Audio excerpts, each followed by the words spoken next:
You have tied the greatest bodybuilder of all time, Arnold Schwarzenegger's record at number 7. What's going through your mind? What's going through your heart?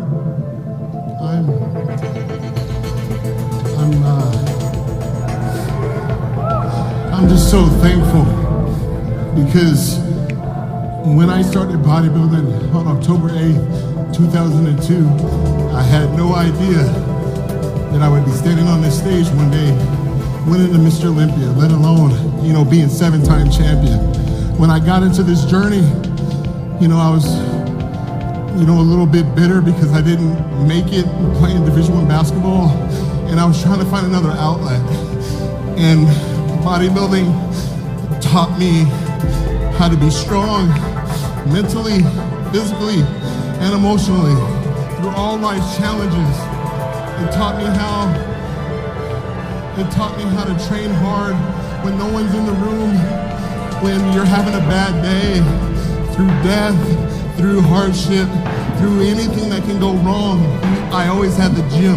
There would be days I would train by myself or with my fiance, Cherie, and I would be in there dying. I'd be in there dying, looking at those pictures in the gym of Schwarzenegger, of Coleman, of Haney, of Dorian, of everybody. And I would just tell myself, one more set, one more rep, just give it everything you got so you can put yourself in the best position to win. And that's all we can do in life, people. Sometimes life is gonna serve you up some curveballs, but I challenge each and every one of you to step in that batter's box and take a damn swing. Just take a swing.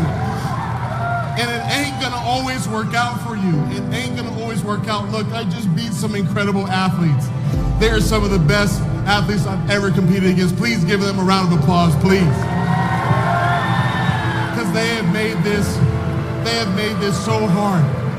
But I can tell you what, my faith in God, my family, my trainer, Hani Rambod, and Hani always told me, Phil, you have to understand something.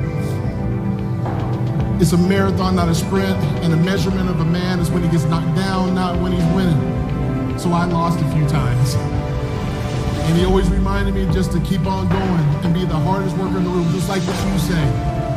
And when people tell you you can't, you don't look at them. You don't need to look at them. You look in the mirror and you ask yourself, do you give it your all? You look at the mirror and you ask yourself, do you have another rep? You ask yourself, can I go to work when I'm pissed off because I'm about to get fired or something bad happened or lost my girlfriend or whatever it is? You ask yourself, do you have the guts to go after it when no one is watching, no one's patting you on the back, and no one is liking your stuff on freaking social media?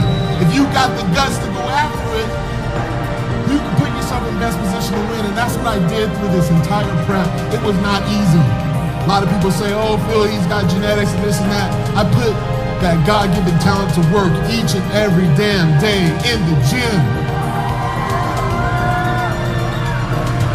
And I'm so thankful. I'm so thankful for the Olympia.